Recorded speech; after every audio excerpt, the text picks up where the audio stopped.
So, hello everyone. I'm really happy to see that there are already 20 persons participating. I hope that there will come a lot more.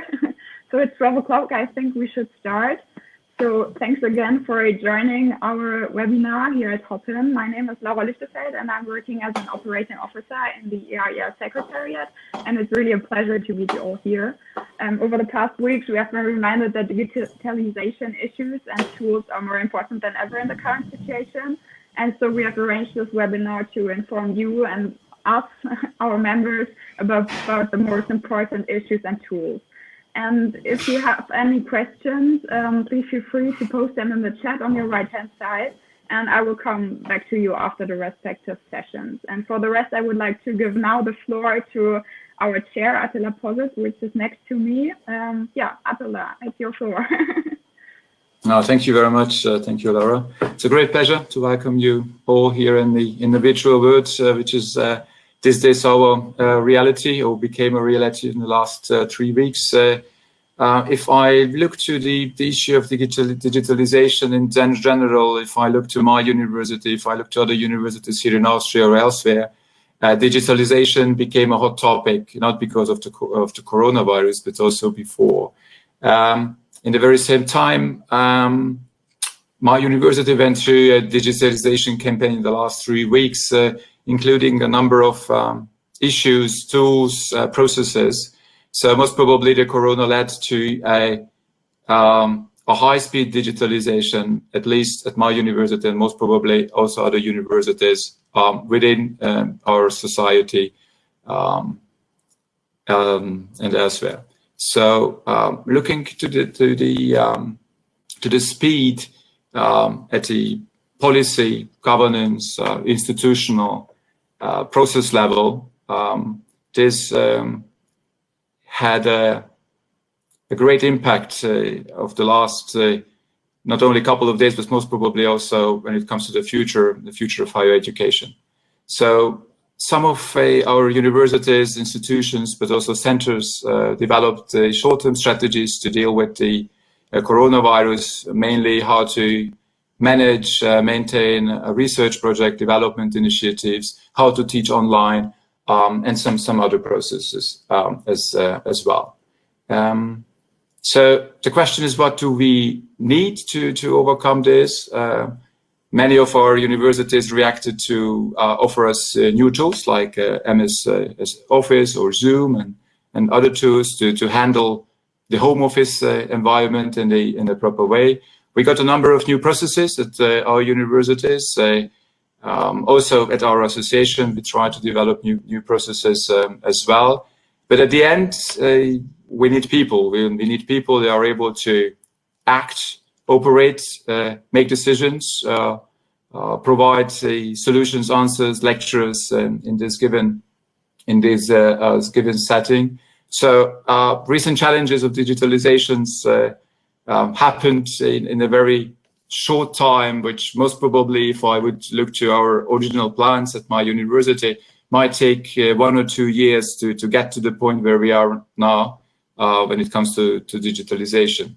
So this is one element, and this was one of the, I would say, driving forces why we said, okay, we would like to open a platform, a webinar dealing with these issues in also a new way. So for us, for EAIR, is also a very new endeavor, so to say, to offer a webinar and discuss this kind of topics around digitalization. I'm really happy that in a very short time we were able to invite experts, speakers who will share their experiences, views on the issue of digitalization in a very different layers or levels of perspectives, from the governance perspective, but also at the level of what is digitalization, what kind of effects, what kind of elements digitalization has or might have in the future, but also simply how to use MS Office as a tool. And I am also now a heavy user of MS Office since at the beginning of March, and are still struggling with some of those functions, of course. On the other hand, and most probably some of you plan to come to EAIR, to our forum in August at the in Ireland, and at the EC, at the Executive Committee, we are trying to develop different scenarios and hopefully proper solutions how to deal with the coronavirus also when it comes to events like a forum. So there are some questions like, shall we go to e-conference? Shall we remain or maybe postpone our face-to-face conference? Because, well, this is also the community, the engagement, the interaction also around the events, the talks, the presentations, the workshop, but also afterwards is very important. And this makes the EAIR family and the community something special. So how to deal with this issues in the future? Our sister organization back in the US, the Association of Institutional Researchers, last week canceled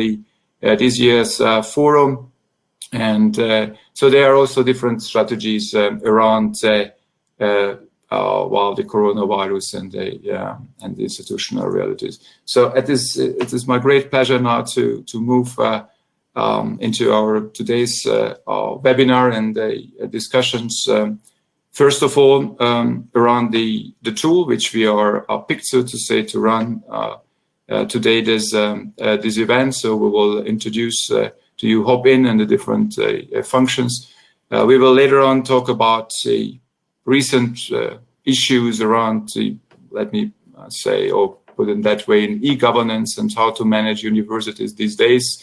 Most probably many of those issues are a kind of a disaster recovery or changes which are rather focused in the operational issues and the short-term perspective, but that might be also some issues they already discussed at the university level, talking about the future. Just listening this morning, the press conference of the Austrian government, in our case, there is almost definite that at least until middle of May, our universities will be definitely not open.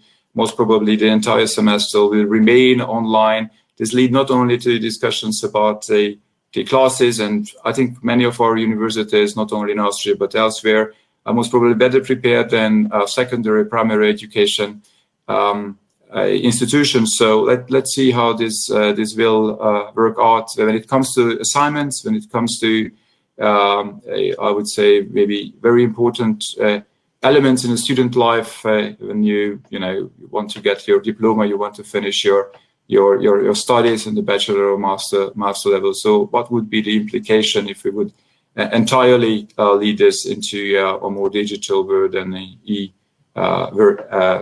mode of this assignment and the quality assurance perspectives.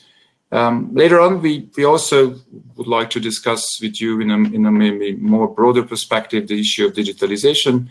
If you look to the recent well, publications, not only research publications but policy papers, at national, international level, digitalization is, I think, one of the hot topics nowadays. The question is how this digitalization, which is really, I would say, high speed happening these days at our universities, how this will influence the overall picture of digitalization, what are the lessons learned, and how are we able to kind of go back to a normal mode, or what would be the effect of this, the given home office type of working, not only in education, but also, for example, research activities. I am also very same time a director of an Erasmus Mundus joint master's program with a lot of mobilities.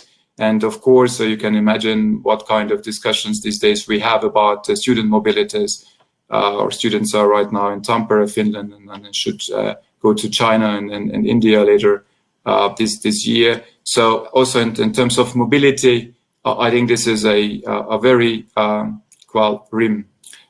demanding issue. Because if I look to the European strategies in higher education and around the Bologna process, but also beyond, I think mobility is one of the key drivers of higher education. And the correct question is how digitalization might influence this.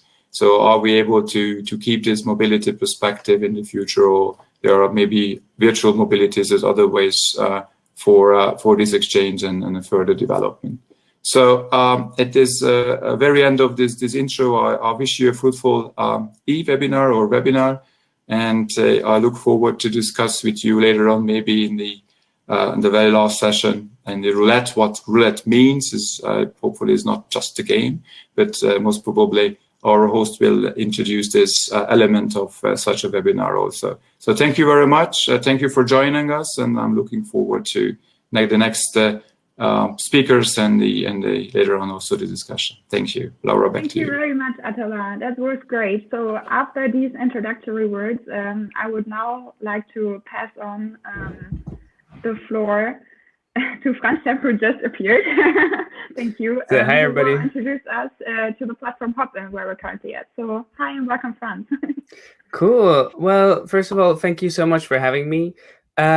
We'll just try to create this as an interactive talk. So if you have any questions, just drop them into the events chat while I speak. And then, we'll just try to leave some time at the end to answer your questions as well. I'm just going to quickly share my screen. So can you all see this? I assume yes. And I just want to walk you a little bit through what Hopin is. So you're all probably familiar with this registration page because that's probably how you entered an event. It's pretty similar to an Eventbrite page. The only difference is that you don't just get your ticket here, but you also enter the event through this registration page. And when you enter the event, you're greeted at the reception. And I think this is something which you might have already realized by now, that Hopin is not just another webinar platform, or Hopin is not just another live streaming tool. Hopin is actually a virtual events venue. So even before the world fell apart through the coronavirus crisis, we were actually already seeing that a lot of event organizers didn't want to book, for example, a ballroom or a concert hall, but actually were looking for an event space online. And that's something which we created here at Hopin.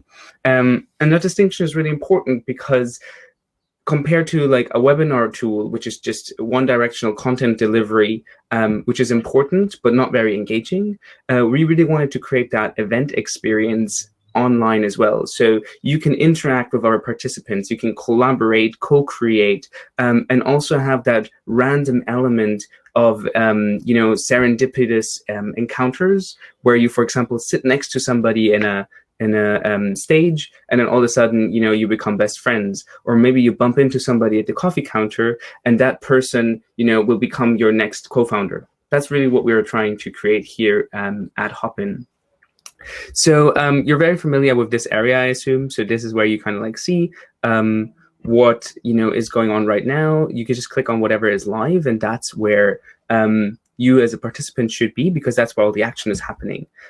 Here is a schedule where you as a participant can also add different sessions to your calendar. So what we see as well is that events on Hopin often run over multiple days. And people might not want to attend every single session. So it's really easy to, do your day-to-day activity, do your work, and then just jump out again, depending on, which sessions you would like to attend. Here on the side, you have a session event chat where you as an organizer can make announcements. Here are polls as well. I saw already that you're using the polls, which is great. And here in the People tab is where you as a participant can network with our participants for the first time. So if I click here, for example, on this People tab, on this person, then that person will be able to, have a one-on-one chat with me here, and I can also follow up on social media. So then these areas here, I see that here at the event, we actually don't have everything activated. So we only have the stage and the networking, but actually there's also a sessions area and an expo area, which I'll walk you through as well. So the stage here is for a live stream of up to 10 speakers to an audience of up to 100,000 participants. So we really facilitate a lot of larger events here at Hopin as well. And you as an audience can engage with the speakers through the event chat.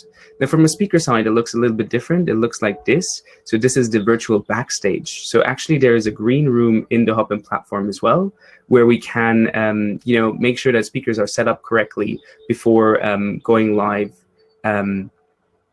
and giving their presentation. Here in the sessions area, this is something which, is probably the most unique about Hopin, because here is where we really facilitate many-to-many interactions and create a lot of magic, which normally happens in in-person events. So if I, for example, want to have a chat with another speaker, here's a live Q&A with Dave. I will here have a sessions chat, which is just for this particular room. And then if I want to ask Dave a question, I can just click on participate, and I'm instantly live and can ask Dave questions, about the event or about his opinion on the certain market trends. And that is just far more engaging than if you were to ask questions just through the chat, or if you asked questions, for example, through a poll, etc. Creating that live interaction is really something which we're trying to do in every single bit of the Hopin platform. What's cool as well is that here, for example, if this was a live roundtable with Elon Musk, you might decide that instead of letting any participant on stage, because that could become quite disorganized, it is easier to give Elon the virtual microphone, and that means that we make him the moderator, and then if he as a participant, you have to request permission, and then Elon can decide who can go on stage and who can go off stage as well. So there's no more struggle for the microphone afterwards. If somebody's just running over their time, you actually just are able to, immediately take the microphone away as well. And what's cool about this, just to show you a little bit of the dashboard as well, is here you have the dashboard as an organizer. If you like to create a session, you can go here onto the sessions tab and then say, this Elon Roundtable is actually very, very high value, which means that I don't want all the participants to be able to see it. I only want specific ticket holders to be able to see it. So what I can do is I can just say, well, this is actually something which only my VIPs should be able to see. So I can hide sessions and also tier tickets in order to make the experience different for each participant, just based on their background or the price of the ticket they decide to purchase. The networking tool, which I see is active in this event, so I would definitely recommend that after the content, each one of you goes there and checks it out, because it's everybody's favorite tool, is basically event chat roulette. So what that means is that once you click on ready, you're put in a queue, and as soon as somebody else clicks on ready, you're immediately paired up into a one-on-one video call. And that is really where we get people, engaged and talking and also connecting on a more personal level, just because what we see is that in online events especially, a lot of times you will have somebody who speaks and everybody else listens. And that's what creates a lot of the Zoom fatigue, which a lot of us are experiencing right now. We're all just on video calls all day, and a lot of us might just be listening into this video call rather than actually participating. So here's really your moment to shine. You can participate. And as an organizer, what's very cool about this is that you can actually also be very selective about who should be able to connect. So you can set a minimum or maximum to keep the information, the conversation flowing. So no more awkwardly asking for, to escape to the bathroom, etc. if you want to escape a conversation. Now, actually, you're just moved on to the next conversation immediately. And you can here also restrict by ticket matching, which means that, for example, if we have a free ticket, we might only want free participants to network, and our VIPs and CEOs, they should be able to network with each other to create a different layer of networking. But we can also matchmake there, for example, by connecting job seekers and recruiters, or startups and investors, or often we see also mentors and mentees being connected and paired up there in a kind of more speed dating environment. And the last area, which isn't active in this event, but something which a lot of organizers are very happy with, is our expo booth. Because traditionally, it has always been really difficult to brand a live event online. So if you have a webinar or a Zoom call, it's very difficult to actually put your logo in there. So what we can do here at Hopin is we can give your sponsors in the reception area some space, but also here in the expo area. And then here you can have a pre-recorded sales pitch, for example, for Canva.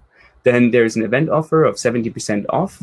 And if you as a participant just want to get more information and take advantage of that event offer, you can just click on register interest, and then you immediately, send all your contact details to the sponsor, and the sponsor can follow up with you in real time. Alternatively, you can also chat with a sponsor here in the event, in the booth chat, which is separate from the event chat again. So this is just for this little room, which means that for a sponsor, it's also often easier to dedicate somebody to be at the event, because that person can just go after their day-to-day business, and every time somebody chats in the booth chat, they can just engage there. So it's quite easy to actually, have your employees engage at an event while not actually dedicating an entire day there. And what's also fun is here in the conference coffee booth, for example, you can also decide that you would like to have this booth which is live. So that means we would have a live sales rep with a presentation in this booth giving a demo. And if I want to have an interaction with the sales rep, just ask them some questions, understand more about their product, I just simply click here on participate and I'm live again. So I can chat with the sales rep. Up to 500 people can view this and up to 10 people can be on screen. So you can really facilitate a discussion in your booth as well, and also host entire roundtables and sessions in this booth. So another way of highlighting your sponsors is to actually host some of the content in a sponsor booth to just get them additional exposure. And here, anybody can register their interest or link to the sponsor's website directly to just sign up there immediately. Cool. And that's it in terms of the Hopin functionality from the attendee experience. Let's see if we have some questions. Oops. Yes. We have here Isabel. How much time and how many people do I need to organize a webinar with Hopin? So that really depends. So we have a monthly plan which starts at $99 a month. You can sign up for it right now if you click, if you create an account on Hopin, which you have after attending this event, and then click on create an event or host an event. Then it will ask you to sign up for that monthly plan of $99. That includes up to 100 participants. Additional participants are 50 cents. So it's a really, consumer-friendly plan which we created for the, organizers who are affected by the coronavirus. And that can be done by one person within 10 minutes, 5 minutes. If it's a lower, production quality event, if you want to go very high in production quality, it might take longer for you to get everything set up, because what we can do is, let me just share my screen again. What we can do is that we, for example, power the stage, not just through our built-in Hopin tools, but we might actually power the stage through the RTMP technology, which means that you can plug in third-party software, and that allows you to do high-quality video production. You can play pre-recorded videos, animations, logos, everything you would desire. So that's the same technology which, for example, the BBC uses, and it's the same technology which, live streamers on Twitch use. So you can get very high in terms of your production quality. We host events of up to 100,000 people on our platform. And often for those kind of events, we see that there's an entire production team there getting the live stream ready and making it incredibly advanced. But for most organizers, our built-in tool is just perfectly suited, because it's just a one-click sign-up for your speakers, and also for you as an organizer to get started. Another thing which we can do, which would increase the time to get set up, is that we can actually white label the platform as well. So if you're interested in a more customized experience, we have enterprise plans as well, which I can discuss with you afterwards. And here you can change the entire registration page. We can hardcode the reception page to fit your needs, and we can also change the Hopin logo with your logo, and here adjust the colors to suit your company colors as well. So let's see. Do I need programming skills? Not at all. So there's no programming skills required. The interface is incredibly intuitive. We have a Hopin manual as well, which I'll just drop here in the chat. 1 second. This is our user manual, which means that you as a participant can either just through trial and error get set up, which is what most people do, or you can just reference the user manual as well. My email address is here. So if you have any pointed questions or would like to, get in touch because of, any queries, or because you would like to hear more about the enterprise plan, that's also something I can do for you as well after the event. Cool. Let's see. Do we have any additional questions?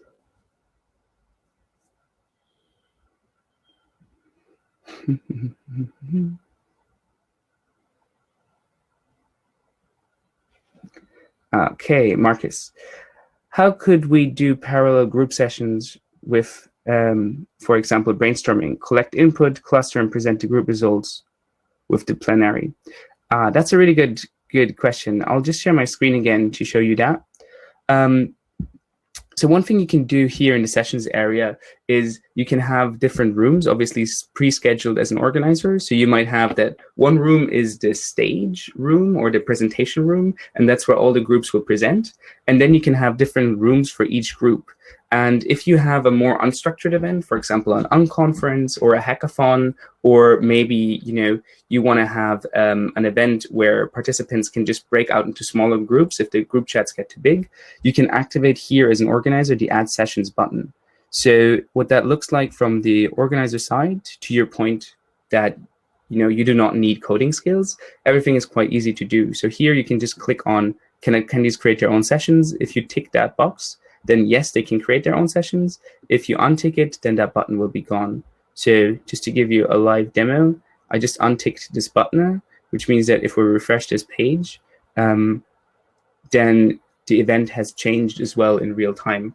And that's something important to know as well, is that you as an organizer can really work through trial and error. So here, for example, the button is gone, which means that I, as an organizer, have complete control over the event setup. So if, for example, I see that the option to add sessions doesn't really make sense for my event, I can just exclude that during the event already. Or if I say that all the events presentations are over on the stage, I could actually delete the stage as well, just to make sure that my participants don't get lost there. If they want to create a session, it's quite easy. They can just choose to be moderated or open. I can just click here on, this is, Franz room. This is for group C. And then I can have up to 5 people on screen. Do I want to record the sessions? So the stage content is always recorded. The sessions content can optionally be recorded if we choose to. And then you just click create. And then immediately we have Franz room here created, and it's already functioning and active. So I can just click on apply here, and then I'll be immediately in that room already. So you can really create engaging breakout experiences as well for your participants to have group work, share their screen, work together collaboratively on Google Slides, or maybe, Mural is a really good app as well for Post-it notes. And then through that, you can have group presentations that are prepared, and then they might all go back to the presentation room. Or alternatively, you can then also just have the jurors or the judges come into this room, and then they already know, okay, this is Franz's room, which means this is Franz's team, and then they can just listen to the presentation directly in the room of each team individually. Any other questions?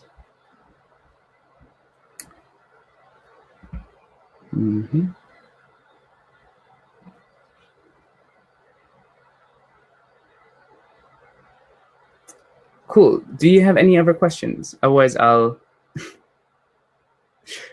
I can just walk you through, for example, a page which is going on later in this week. So later in this week, we have a public Q&A with the Hopin team. So if that's something you would like to participate in, I can just share a link for that as well after this talk.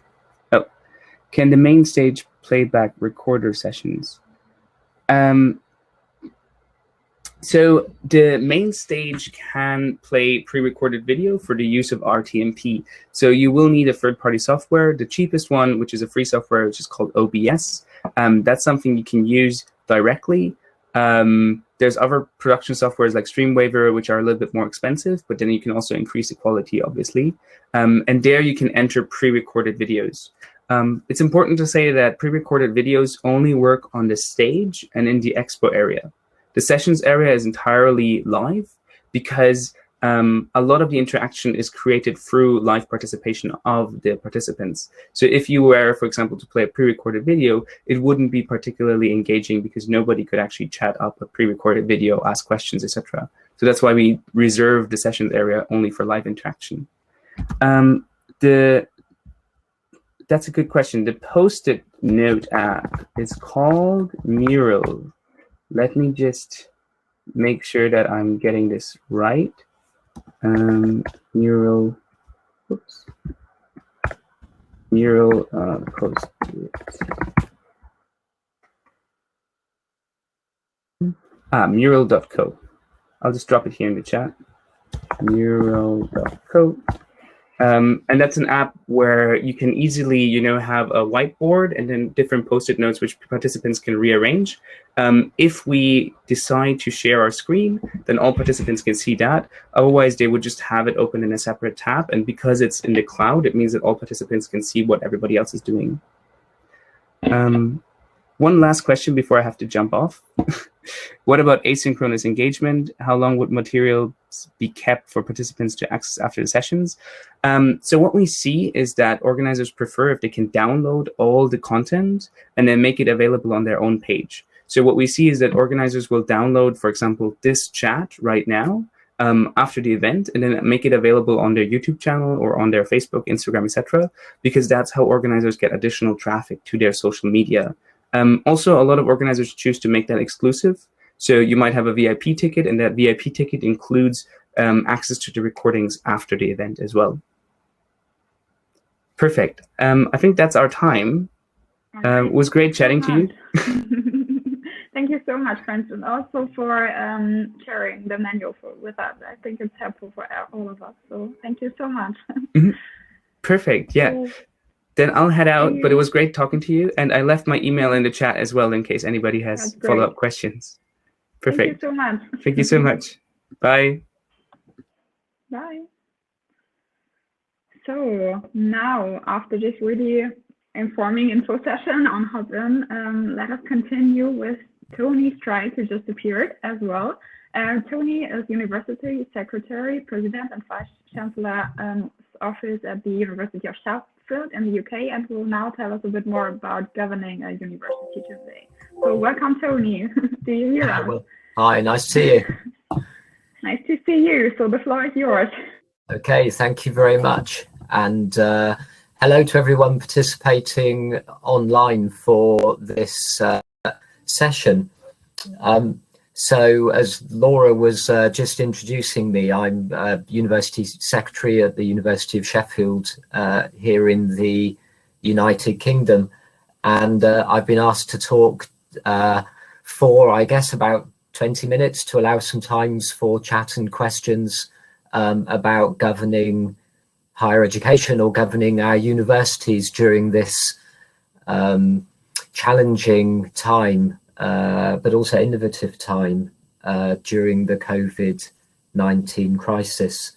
And the context is very much digital, isn't it? As we live our lives in this new way, and it's good that we have the tools at our disposal that we've just been hearing a little bit about from Franz. So it's about governance, but it's very much about governance in the current context. I'm going to try and cover in the 20 minutes or so of my introductory remarks quite a broad canvas. When we have our EAIR conferences, we have tracks or themes, don't we, when we attend the conference? And they're very much going to be the handrails that I'll use for the things to introduce to this topic.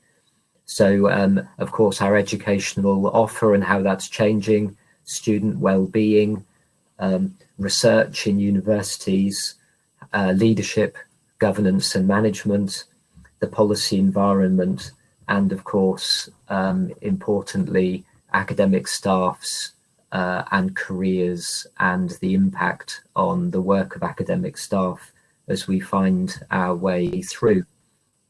And all of these have been impacted and across Europe. Of course, we see on our televisions in the evening what's been happening in the various European countries, not only in the UK, but in Italy in particular, and Spain and France and so on. During all of this, it's really come to the fore, hasn't it, how we need the collaborative tools, the digital tools that we've just been hearing about.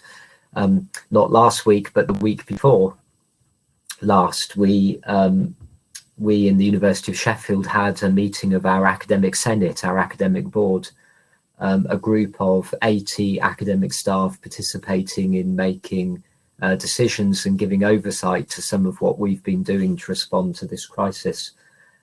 It's interesting that it was our best ever attended Senate. I say attended in the sense of a digital attendance. More people turned up and joined in on the online digital Senate than we had ever had in a physical meeting of our Senate. And also the chat facility is very efficient. People were able to ask their questions, to engage, to support the decision making. And of course, the poll or voting software in these digital platforms meant that we were able to get the opinions of the attendees not only through the chat facility, but through the poll and voting facilities. So it was very efficient. And it does leave you wondering how much of what we're doing now in a response to this crisis is going to stay with us as we come out of the other end of the COVID-19 period, as learnings that we've used as adaptations during the period, but actually will become our new normal at the other end of this. So let's start with education, and very much just sharing one or two thoughts and experiences from my own university. Of course, like many of you, our campus is effectively closed. It's not completely closed. Of course, we have plant facilities, we have laboratories, we have equipment that needs maintaining. And some of the essential research work that I'll talk about a little later has to proceed as a response to this crisis.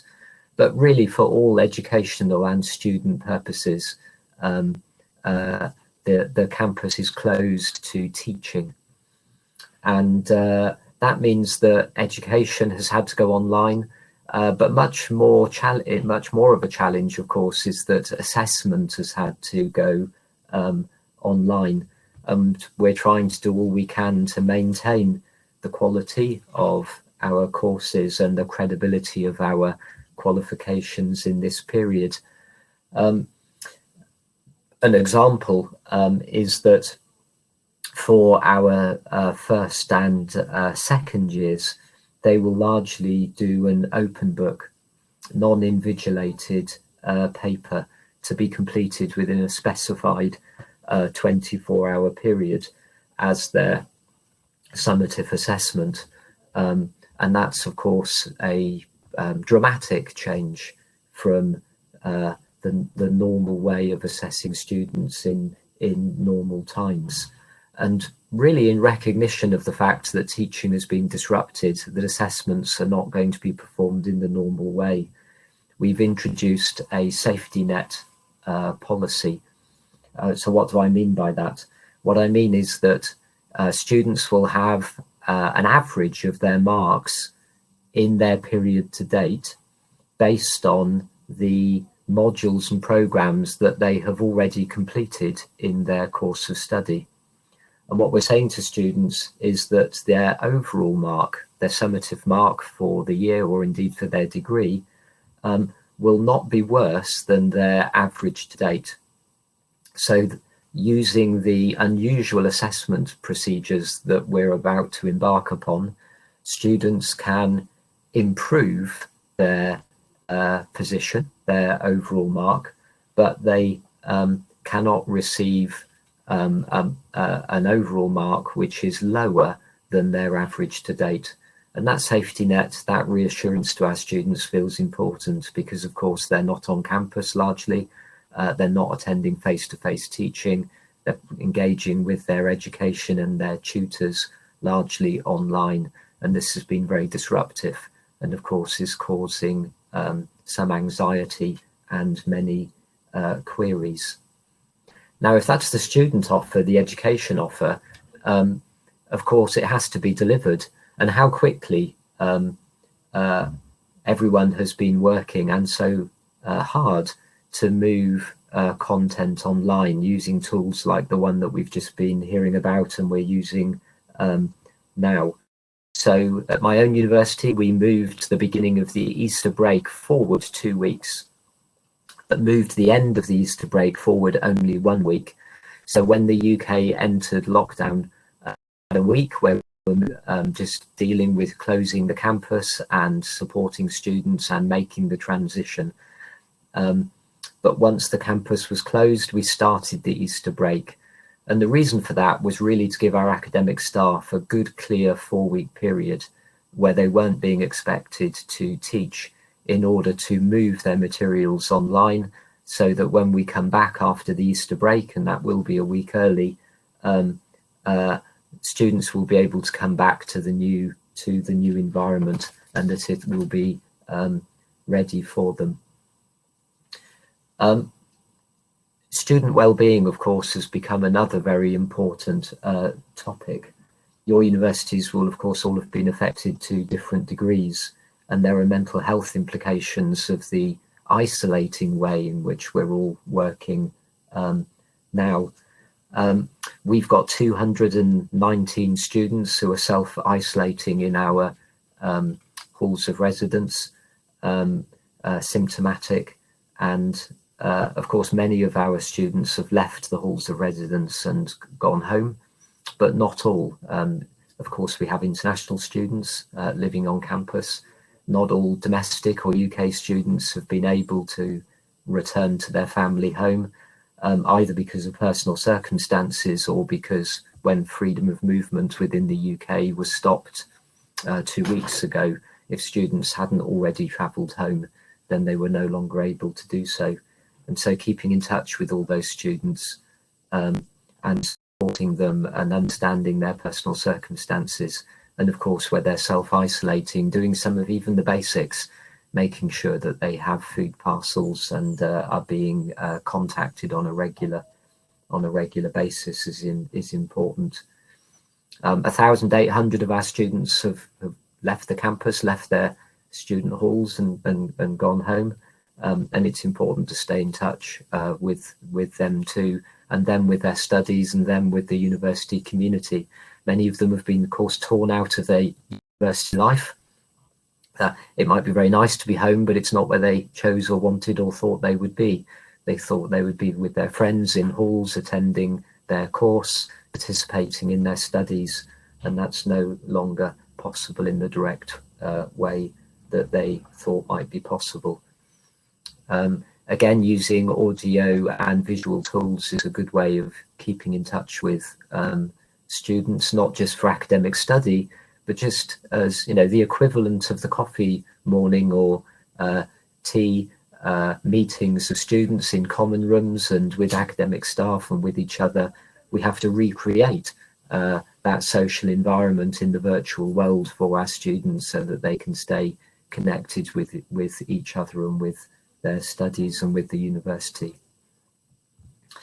Admissions is a challenge, and we don't know what's going to happen and what to do about student recruitment as we come into this next period over the summer, when we would normally be gearing up to open days and other such activities. Some universities in the UK are already offering their open days online so that you can virtually visit the campus, have virtual tours of the campus, meet academic staff in the department online, so that that recruitment activity can continue. But there's a lot of uncertainty. International travel restrictions mean that international students may not be able to come to the university of their choice. Even if there aren't international travel restrictions, how will it be in terms of 18 to 21-year-olds traveling around the world and feeling happy about that, and their families feeling happy about that come September? Even within our own countries, certainly in the UK, the tradition is that once you have done your A-levels, you got your school leaving certificate, you go to a different city for university. But will that remain true? Will students prefer to stay in their hometown and go to their home university, or simply because of the continuing nature of the crisis, decide that they would rather defer their university study for a year? Schools, of course, are closed, and apart from for key workers, so school leaving certificates are not being given out on the normal basis, but based on assessments to date and teacher predictions. So an uncertain year for schools, for school leavers, and that transmits itself to our universities and how we will fare this coming September. The immediate challenge, of course, being to get those open days online. Research is probably an important topic to touch on too. We're very much in discussion with the external funders of research. Postgraduate research students in many of our countries will be on fixed-term contracts or will be funded to do research which is funded for a finite period. And of course, that work largely cannot proceed now. And in some cases, extensions will help in the sense that whether it's an unfunded or a funded extension, more time, once this crisis is over, will allow the research to proceed and be completed. But in other cases, because of the disruption, the experiment has not been able to run and the results not produced. But because of the lockdown, that's not recoverable. So if it's a plant growth experiment, for example, or a particular chemical sequencing, then once it's disrupted, the research is over. So there's a lot of discussion going on with research funders and other bodies about their attitudes towards the funding of research which has been aborted, or cost or no cost extensions to research projects, and whether our research staff on fixed term contracts can continue to finish their work where that's possible or not. Leaving all that aside, of course, it's science, it's research that's going to see us through this crisis, and all of our universities will be putting their expertise and their capabilities into assisting society to make sure that we get this crisis behind us. In my own university, we have a Department of Infection and Immunity Control, who is part of a national European collaboration, are sequencing the first 2 genomes of COVID-19. Our laboratories in our medical and dental faculty have been given over to COVID-19 testing. Our final year medical students have all been graduated early and assessed early so that they can be released into the National Health Service to support the frontline efforts with patient care. And our advanced manufacturing facilities in engineering have been given over now to the manufacture of ventilators. So whether it's research, whether it's putting professionals into the front line, or whether it's using our engineering facilities and our laboratories, the universities are, of course, up and down the country and throughout Europe doing their bit to support us all through this crisis.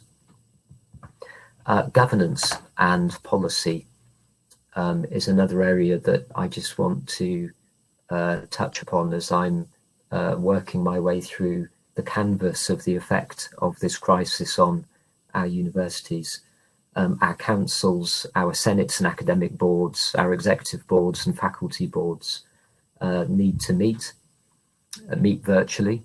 But of course, key decision makers will either need to self-isolate or may be ill. I woke up to the news this morning that our own Prime Minister, Boris Johnson, was admitted to hospital last night and is still there this morning undergoing tests. A real example of how our leadership, governance and management is going to be tested through this crisis and needs to be resilient.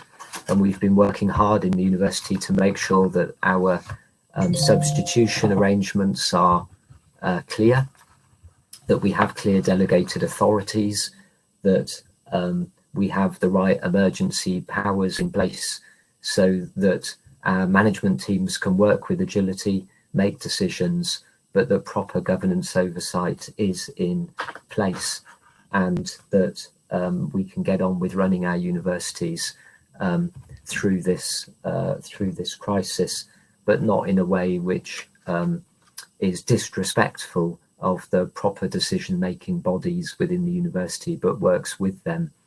I've been working through platforms like this and through email correspondence with our decision-making bodies to make sure that we're able to work in an agile way and get the things decided that we need decided. I'm going to wrap up just on academic staff. Of course, working from home largely now. And that means because schools are closed, juggling personal lives, care of children, care of dependents, perhaps self-isolating, perhaps being symptomatic, with responsibilities for students and for research. And so we have to accept that everyone just becomes a little less efficient in the home working environment, not because people are not working very hard, people are working exceptionally hard, but it's a different set of circumstances and stressful too.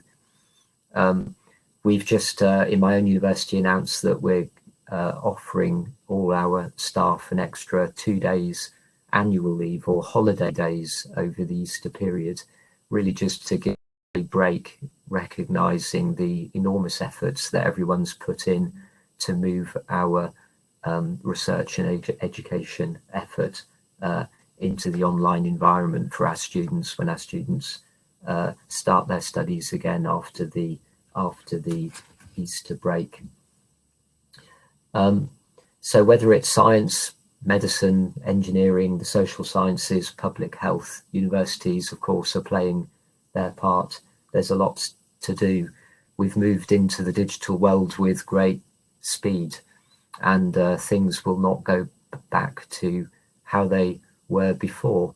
We're all learning, and that learning will carry forward into the period after the crisis. And we're all learning our new way of being, aren't we, of living our life in this way through tools like this. And it's great that they exist in this way for us to use them so intuitively to support each other, our students and our research. I'm going to pause just to pay attention to the chat room and to see if people want to comment, share their own experiences, share questions or good practice in that chat room space, so that we can all pick up good ideas and learn from each other as we find our way in this new scene. So thank you for listening. I hope that was helpful, and I'll just have a look in the chat space now and see what people are, if people have anything they want to offer by way of their own experiences. Thank you very much, Tony, already now. So I think it was really informative and interesting till now. So there was one question, maybe. Do you see the chat room or? Yeah, I can see it. Thank you, right. Laura. Okay, so just go ahead. Thanks. So you're quite right. Not all of our students have access to the internet or mobile devices. We surveyed our students and we asked them about this. And the vast majority of students, of course, do have home computing and home internet, but not all. We think that 3% of our students do not have the ability to work online. Because it's a small number, we can do something about that directly. So we intend to provide home computing support to that small minority of students directly, so that they can participate like other students in the online environment. Different universities may have different experiences here, and it would be good to hear something about that. In our case, it's a minority of students, and it's a number that we can directly deal with and make sure that they're online and that they can fully participate.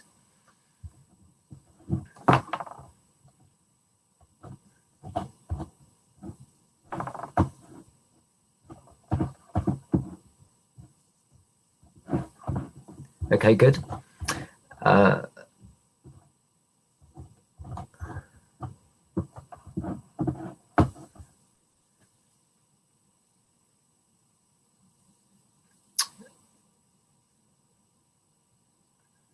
Okay, Isabel, thank you very much. And it was good to, here we are.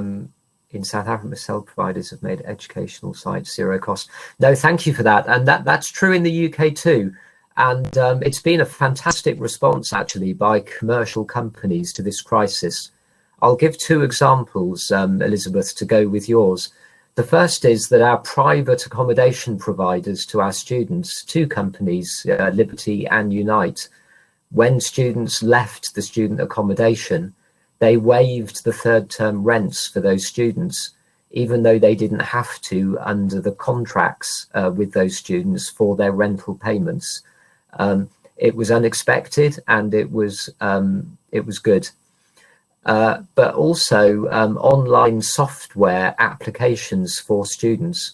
So music students, for example, have online composition software, and the company that provides that has given 90 days of free access to music students in the UK to their software, which normally requires a license fee or an institutional license. So it is well worth looking at the online environment. Students are sharing much of this information between themselves, of course, but it's just fantastic the way private providers have responded in making their software available for a period online to students free of charge. One of the remarkable things of this crisis, and a great way to help students.